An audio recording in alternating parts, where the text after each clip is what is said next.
Hey, FlimsyLunchTray here, and welcome to our Saturday upgrade and commander build. As today we're going to be going over the Tier 8 European destroyer, the Split. And in yesterday's battle, which I'll put at the end of this if you want to go check that out, I didn't use this fancy permanent camouflage that I picked up with the ship, so lost on me. However, you're here to learn about the ship, the commander, upgrades, etc. So first, one of the things I always do when I go over destroyers is I talk about what kind of destroyer is the Split, because you have gunboat destroyers, you have torpedo destroyers, and you have hybrid destroyers, which is a mix of both. Split is you can almost say, I'm thinking of the scale of hybrid to gunboat, but she leans much more gunboat. And the reason why I can say she's a little bit of a hybrid is because, you know, she does have torpedoes. You know, she's not like Friesland that doesn't have torpedoes. You can do things with the torps, but this ship revolves around the guns, hence she's pretty much a gunboat in that sense, and you have torpedoes when you find opportunities to use them. If you play this ship for torpedoes, it's going to be a miserable experience. If you play for guns, it's going to be a much better experience. Now, in terms of her armor layout, just coded 19mm and then 13mm in the superstructure. This is a large destroyer. She's not a small destroyer. You compare something like several other destroyers in the game, like Benson would sit in the water lower. I think even the Tier 9 Friesland, Oland sits lower in the water, I'm pretty sure. So she takes up a lot of real estate, and particularly this frontal half of the ship. So you're an easy target, and you're going to take more hits because your concealment is just poor. So just do keep that in mind, that she's rather large and for a Tier 8 destroyer, and easily going to take damage. And I talk about that in yesterday's video as well.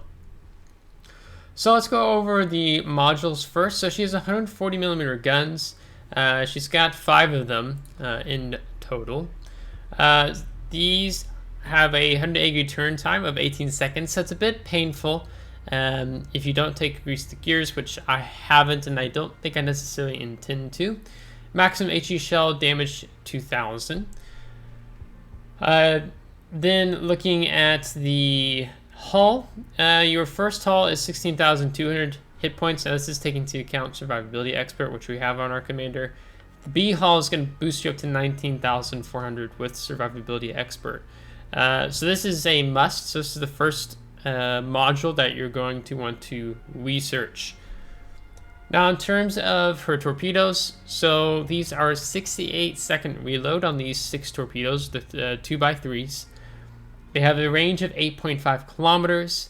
They only hit for 10,700 maximum damage. So you take into account battleships torpedo belt protection. We hit a Minnesota, and these torpedoes did less than 6,000 damage a hit. So you're going to struggle when you're facing even-tiered, high-tier battleships that have really good torpedo protection. We even saw a Split yesterday, YOLO in enemy Jean Bar, so that was totally captured on my gameplay footage, so you can check that out. He didn't kill him. Eventually, he did with a little bit of assistance as I helped some chip damage in there and some distraction, but these aren't necessarily YOLO torpedoes, so do keep that in mind. Now, your gunfire control system, you're going to go from 10.3 to 11.3, which is rather helpful and nice. And then your propulsion without, we'll strip things off here. Without Sierra Mike flag, you're 38 knots. With your 39.9, before you take into account the 8% engine boost. So then you're looking to touch 43 knots. Sorry, 43 knots, a little more than that. So that's actually quite nice to have here on the Split. So that makes up for her poor concealment of 6.9 and not the best maneuverability and being a rather larger destroyer. Now, moving on. Let's talk about the upgrades. So what I've taken here is pretty much we take on all destroyers in the game is the main armaments modification 1. This reduces the risk of your main battery and your torpedo tubes becoming incapacitated by -20%. Main battery and torpedo tube survivability plus 50%, and main battery repair time and torpedo tube repair time -20%. So this is all in all what you're going to want to run on the first slot. Second slot, you've got some options here. Now, if you don't want to spend coal, I'm going to recommend you go for the engine room protection, which is what I have here. And this reduces the risk of your engines during years becoming incapacitated and improves the repair time if they do become incapacitated. But as you can see, you have the engine boost modification 1 and you have surveillance radar modification 1. Now, this is going to be particularly up to you in which of these would you prefer. Now, as if you extend the gun range out with your commander past 11.3 kilometers, then maybe you are wanting to go faster for a little bit longer since you only have a minute and a half action time on your engine boost. So you want more speed while you are doing some gunboating. Or maybe you're kind of going to be embracing a little bit more of that cap contesting,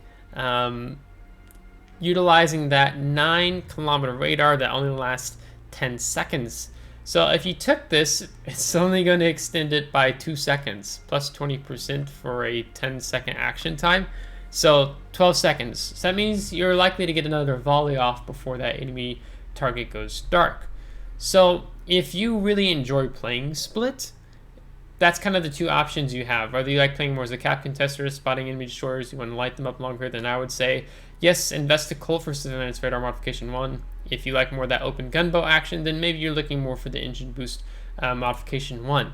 Now, in terms of how much these cost, you do get a coupon for them, 17,000 coal, but with the coupon, it is 12,750 coal. So do try to utilize those coupons when you have them. Now, looking here at the third slot, I have elected to take the aiming systems modification 1. This is helping two particular things. Mainly, I like it because it improves my main battery shell dispersion by -7%. So that means my horizontal and vertical dispersion is tighter by probably, let's say, 6 to 8 meters tighter. I don't know. I'll throw in the statistics here on the lower right side of the screen so you can see with and without. So you get more accurate salvos when you are competing against other enemy destroyers, you know, smaller targets versus a cruiser or battleship. So I lean more towards having the aiming systems modification 1. Now I'm going to understand with this destroyer that 18-second 180-degree turn time may be miserable for you. And, you know, the meters isn't that big of a difference. I'm just greedy for that additional damage of landing those few extra shells. So going for the main battery modification 2 is a very likely option for you to run here. Main battery traverse speed plus 15%. So you might really want that. And if so, go for it. It's probably going to lower you maybe down to like 15-something seconds, maybe 16-something seconds. So if it's too bad for you for the 18 seconds and you're just really suffering from it, just take main battery modification 2. I just try to be mindful of where my guns are aiming when I go into engagements against enemy ships or enemy destroyers where I think they might be. So that's kind of the caveat there between these two. I'm not going to tell you to invest in torpedo tubes modification 1. If you want to do that, just go for Oland. That's much better torque destroyer than Split by far. For the fourth slot, I'm going to recommend propulsion modification because this is a more gunboat. Playing with your propulsion is going to help you avoid some incoming enemy fire when you're playing at range with these guns, and we'll talk a little bit more about that with the commander build. So I would recommend this because it reduces your engine power or reduces time to reach full engine power when accelerating -50%. So I run this on practically all my destroyers. Some may want to run steering gears modification 1 if you're finding that 640 turning circle radius, or maybe I should be saying the rudder shift time, excuse me, is a pain. If you don't like the 3.9 seconds, but it plays very close to Friesland or was it Groningen at 4 seconds. So I find it okay, so I just presume to go for propulsion modification 1. Because accelerating and deaccelerating this is miserable. Fifth slot, I'm going to say concealment system modification 1.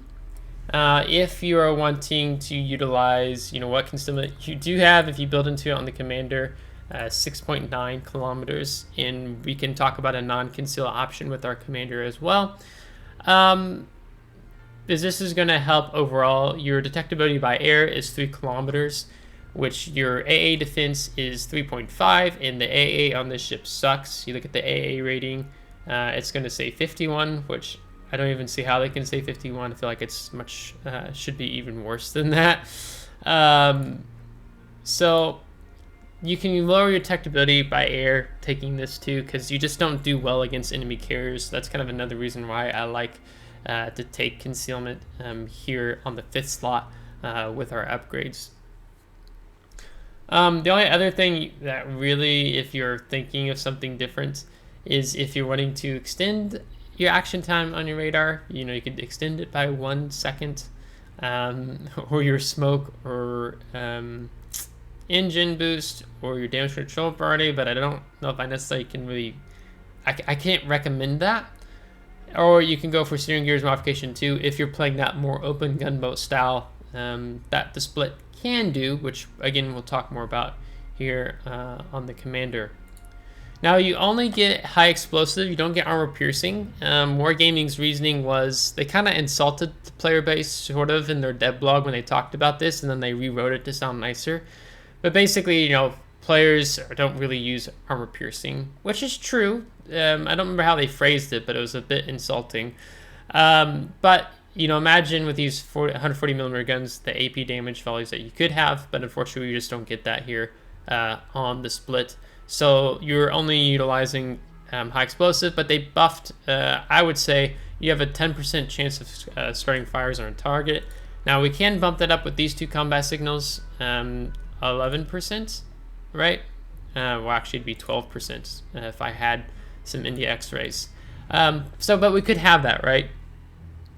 The other thing is mentioned is that these shells have decent shell velocity, 840 meters a second.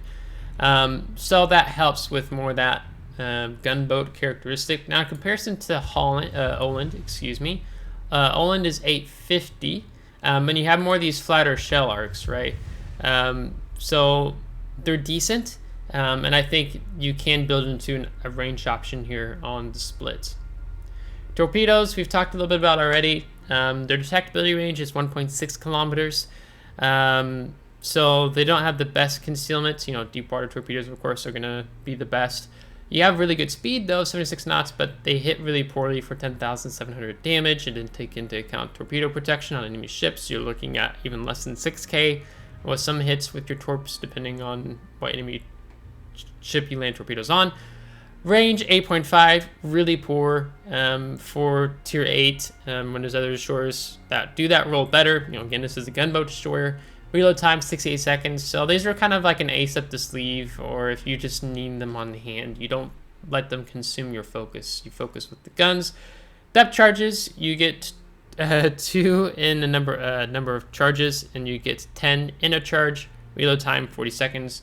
Maximum damage 2,400, whether you're dealing with mines or I guess eventually sea mines, airdropped mines if Wargaming introduces those new carriers. As time of recording this, they're in testing. Damage control party is going to be standard 5 seconds. Action time, cooldown time 40 seconds. You have your smoke generator. Action time 20 seconds. Smoke screen dispersion time 89 seconds.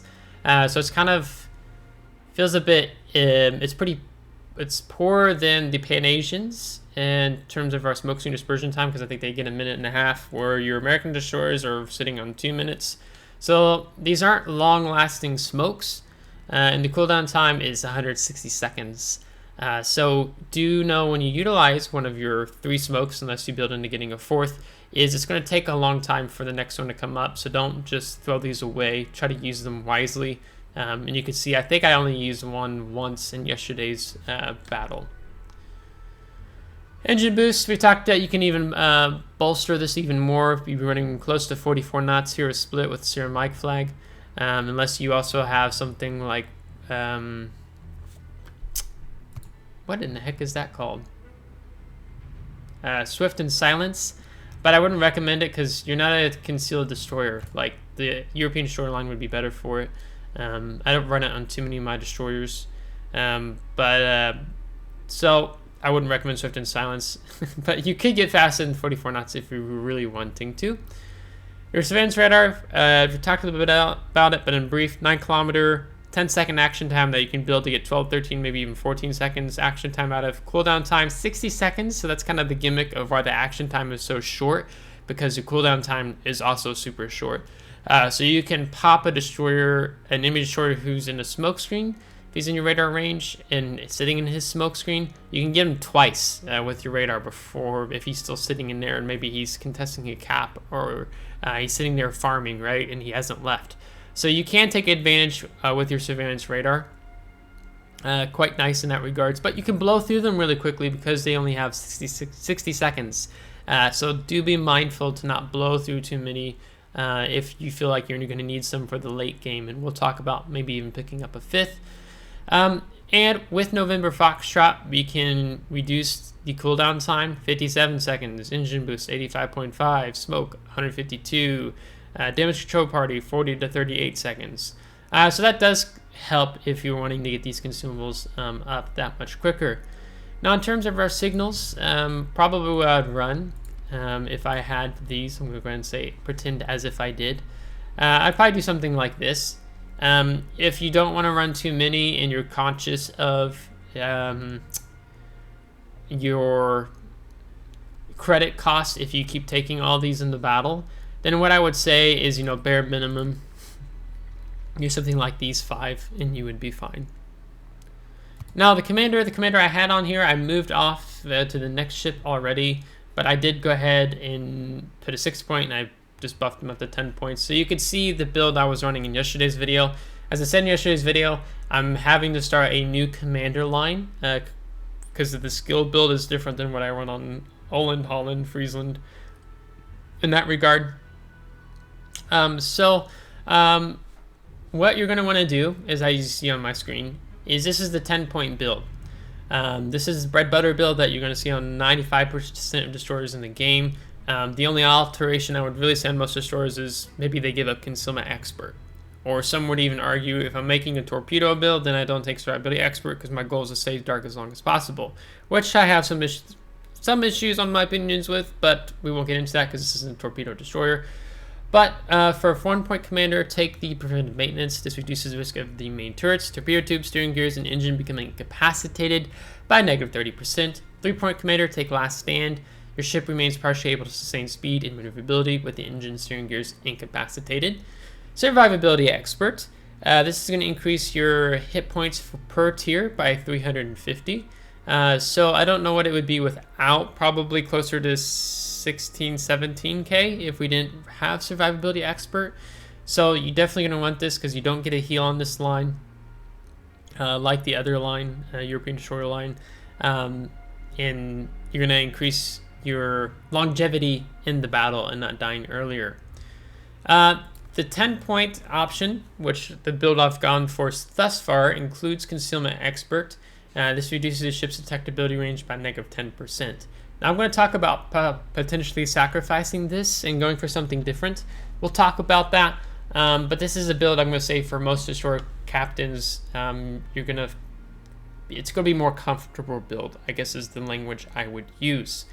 Now, at this point, there's several different ways you can go when we're talking about a 21-point commander here in the split. It depends on your playstyle as a destroyer player playing gunboats. What do you feel more comfortable with and what curtails to you? Okay, so let me go ahead and I'm going to give you a standard option. Okay, I guess that's what we're going to call it. So for a 13-point commander, I'd say go and pick up an Adrenaline Rush. As you lose health, your torpedoes and your guns are going to reload faster. Right now 4 seconds. Torpedoes are 68 seconds. So you could get your torpedoes down closer to 65, 64, 63 seconds as you lose health. Your guns, maybe you get down to 39, 38, 37, 36, depending on how much health you have, right? That's how this skill works. And you get a slight buff to your A damage, but that's not a big thing. We're not paying attention to that here on the split. And then this skill pairs nicely with the main battery and AA specialist. Now the main reason I suggest this skill is the reload time on your main battery guns. Not so much for the AA damage, but you can see AA damage got a buff up to 53.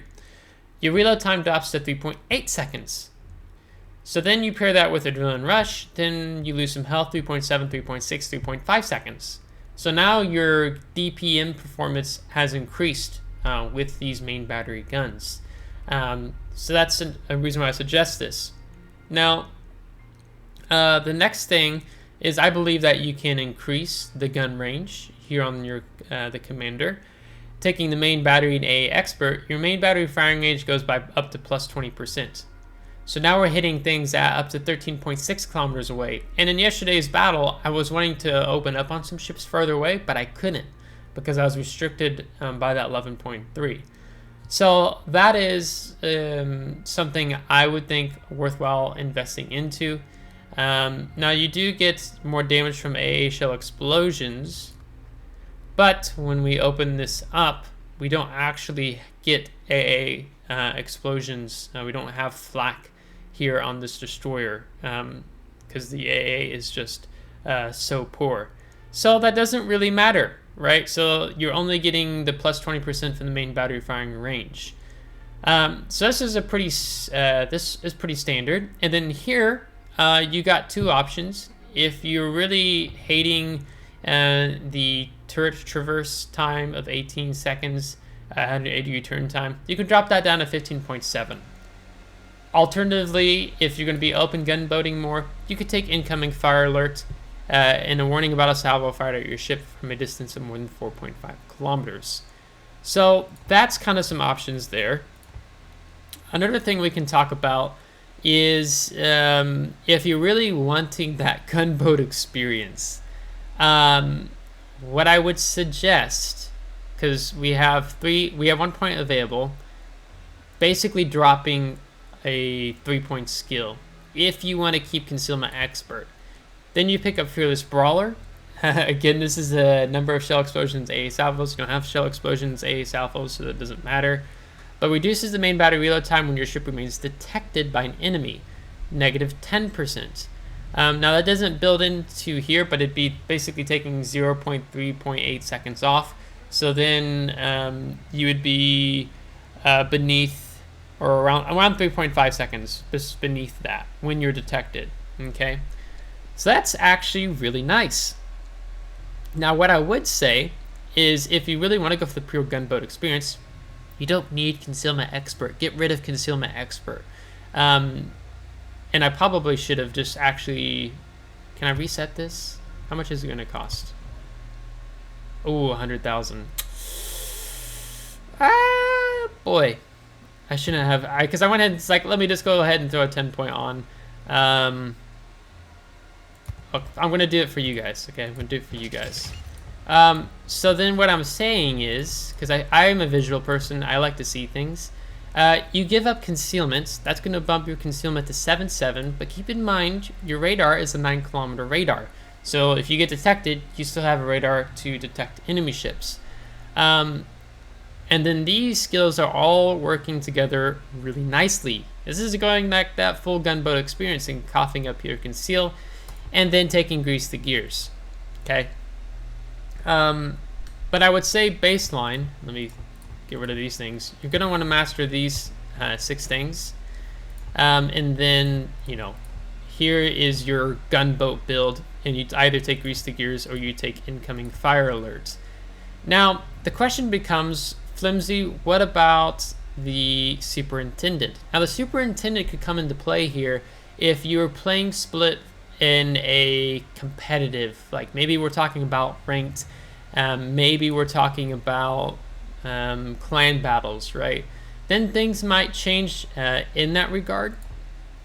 And you want that 5th radar for your team because that consumable cooldown time is so short on those radars, 60 seconds or 57 seconds if you take November Foxtrot. So maybe you really want that additional radar, engine boost, smoke screen for your team.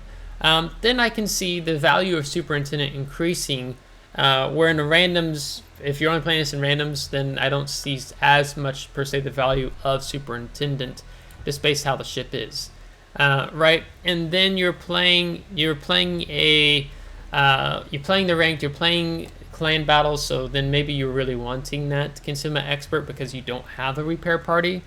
So you could do that. And then you have 2 points remaining, and then you could go for something like, let's just say you decided to go for priority target, or you even did something like that. I'm just trying to think, how would I want to fit Superintendent in? And I see the value of Superintendent in a more competitive scenario over like ranked or clan battles.